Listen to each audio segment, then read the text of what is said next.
Hej, jeg hedder Lis Willum Sørensen. Jeg er pædagogisk ansvarlig i Roskilde Lærerforening, og sammen med 7 andre kredse i det, der kaldes Sjælland på tværs, har vi arrangeret denne her konference under overskriften Digital Dannelse. Ideen med konferencen var at på den ene side prøve at give noget information, noget viden, noget fakta om, hvad gør de digitale medier ved vores børn og unge, og måske også os selv. Men også i den anden ende, hvordan kan man så ude på skolerne, ude i kommunerne arbejde med at blive mere digitalt modne på alle niveauer.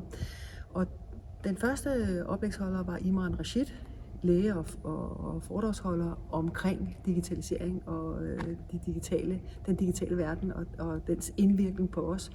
Og afslutningsvis har vi så haft Jakob Brøndum fra Center for Digital Dannelse ude med en præsentation af den værktøjskasse, som skolerne, kommunerne kan gøre brug af efterfølgende.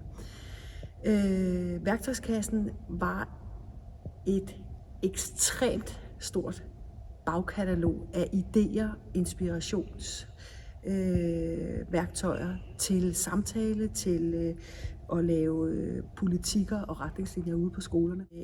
Et afsæt, som man kan bruge efter behov, så man kan tage hele eller dele af det. Og det gør, at det har en enorm bred målgruppe.